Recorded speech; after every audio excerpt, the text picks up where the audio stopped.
নীলাচলে নীলমাধব প্রভু জগন্নাথ, ভক্তজনে কৃপা করো, দাও গো আশীর্বাদ। রাধে রাধে বন্ধুরা, জয়া দেবী দাসী চ্যানেলে আপনাদের সকলকে স্বাগত জানাই। আজকের পর্বে আমরা জানব শ্রী শ্রী জগন্নাথ দেবের এক লীলা কাহিনী।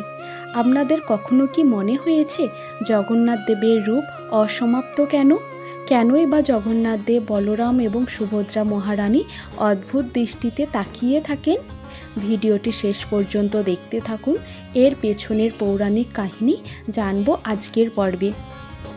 একদা দ্বারকায় মহিষীগণ রোহিণী মাতাকে জিজ্ঞাসা করলেন যে কৃষ্ণকে এত সেবা করার পরও তিনি যেন শ্রীদাম সুদাম, কখনো মা যশোদা নন্দ বাবা, কখনো ব্রজবাসীগণ বলতে বলতে মূর্ছা যান, তার কারণ কি?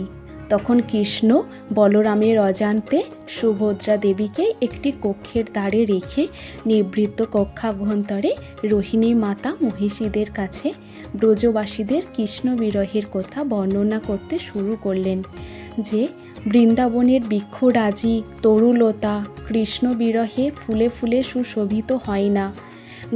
গো বৎস এবং সখাগণ অনাহারে অনিদ্রায় কালাতিপাত করছে।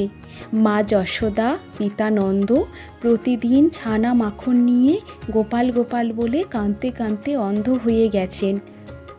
কৃষ্ণ বিরহে ব্রজগোপীগণ প্রাণান্ত প্রায়।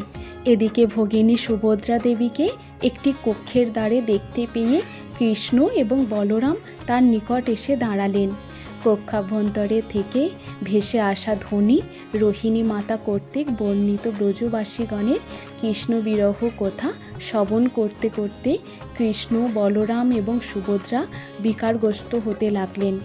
তাদের হস্ত পদ্ম শরীরাভ্যন্তরে প্রবিষ্ট হতে লাগলো, চক্ষুদ্বয় বিস্ফোরিত হতে লাগলো। সেখানে নারদ মুনি উপস্থিত হলেন, সেই রূপ দর্শন করলেন। তখন নারদ মুনি ভগবান শ্রীকৃষ্ণের নিকট প্রার্থনা করলেন, হে ভগবান, আমি আপনার যে রূপ দেখলাম, যে ভক্ত বিরহে আপনি স্বয়ং বিকারগ্রস্ত হয়ে থাকেন, এই করুণার মূর্তি জগৎবাসীর কাছে প্রকাশ করুন। নারদ মুনির প্রার্থনায় ভগবান শ্রীকৃষ্ণ তাকে প্রতিশ্রুতি দিলেন যে দারু ব্রহ্ম জগন্নাথ রূপে শ্রীক্ষেত্রে বা পুরীতে আমি এই রূপে আবির্ভূত হব। রাধে রাধে।